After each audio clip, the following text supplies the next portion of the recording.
Great, back with Terry as the side-on view comes into play. Let's have a look how you get down to the shot here.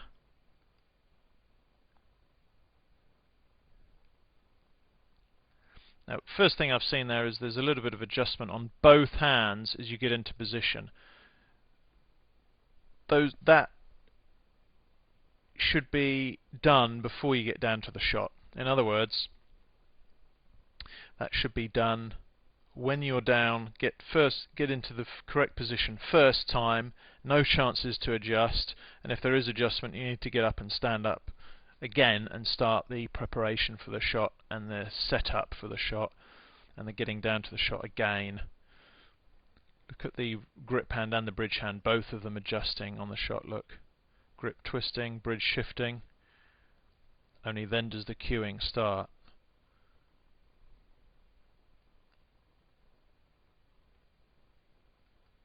Now this is interesting actually, because we talked about the cue coming back on an arc, didn't we, before? So the cue coming back to your right as you make the backswing.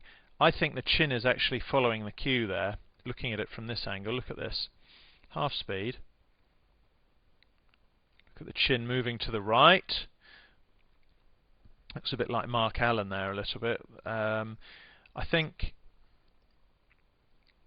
if you committed to keep that still, I think the cue would probably follow the chin there.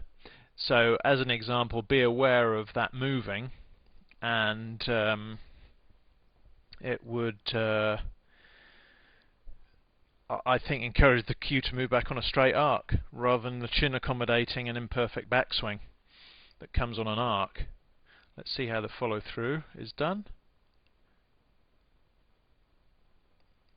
You see there's a bit of a grimace there, but there's quite a bit of body shudder actually there. If you look around this area here,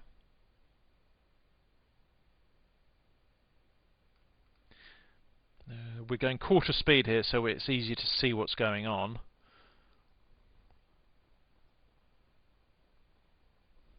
And by the way, yeah, see that shaking? That needs to improve, and that you might benefit from this being a bit more stable in the table, a bit more purchase on the table with that elbow possibly, and also certainly a smoother action, in other words one that changes the rate of movement of the cue more slowly. In other words, what you're after is, yes, you need to build the cue up to a speed, and the more gradually that speed is built up, the more relaxed you can remain, the more still you will be, the more able you are to remain in control of what the cue is doing, how it's doing it, and when it's doing it. If you watch as well Mark Selby, Shaun Murphy, and actually sit in front of them with your cue in your hand, on the sofa even, bridge hand out, hanging in midair or on the arm of the sofa, butter the cue in your hand and just move the cue back in unison with their action, and then pull it back with their action, and then deliver it with their action. I think you'll be amazed at the difference in tempo between the top players, how slower than most of us, the top pros, are on their cueings, and especially the backswing. You look at Ronnie. Ronnie's got one of the slowest backswings, and he's one of the slowest players in the world for backswing, because he just remains completely in control of it, and he's one of the slowest players in the world for how the cue moves as it starts its delivery. One of the smoothest strikers in the game, because he's not changing the speed of the cue quickly. He's changing, if he changes the speed of the cue or the direction of the cue, he changes the direction very gradually, not suddenly.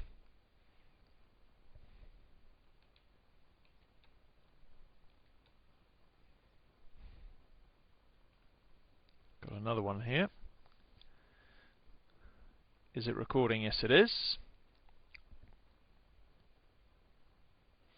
This is quarter speed again. Let's have a look at the chin. Does it accommodate the cue moving out, arcing to the right?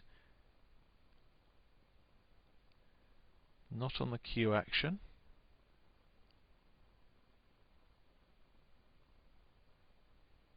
bit of adjustment. You might want to get up there in that situation if you've adjusted.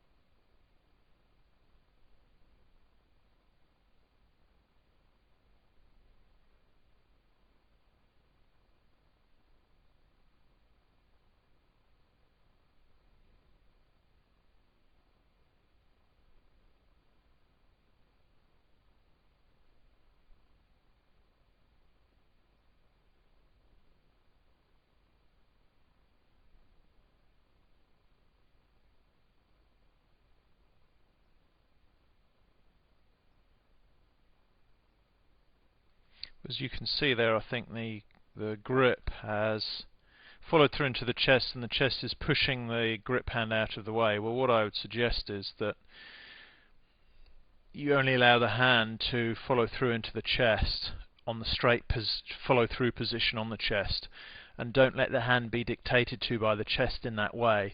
Follow through into the chest even if it feels inconvenient, or if you really want to get the hand out of the way of the chest, then drop the hand half an inch as you follow through. But the danger of that is you end up hitting not the height of the cue ball that you've aimed at. So if you're going to drop the hand half an inch or so, do it, but not much more than that, because to clear the chest, because you can end up striking the cue onto the cushion, hitting higher on the cue ball than you're aiming, and but that finished position is okay as long as the hand is in the straight follow through position on the chest.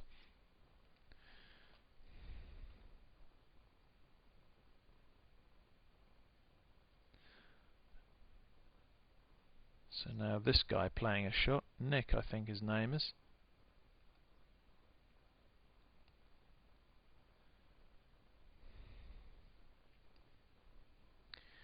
So let's see what happens here. Let's go quarter speed again. Just look at the chin area, notice how relaxed that is on the complete backswing and all the way through the delivery as well. This is quarter speed. A nice smooth delivery, coming to an end very smoothly there. And then he started the delivery, the speed builds up very gradually, and this allows this whole area here to remain relaxed. If you watch the cue go through now, and how gradual the build-up speed of the cue is, and this is something I picked up from the top pros being around them last year. It was that helped me in my game, actually pinching their cue movement strategies from them.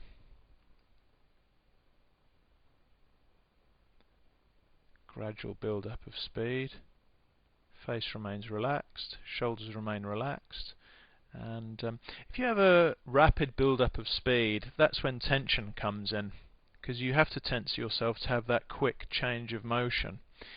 But if things build up gradually, you can actually remain very, very relaxed, even when you're playing with power.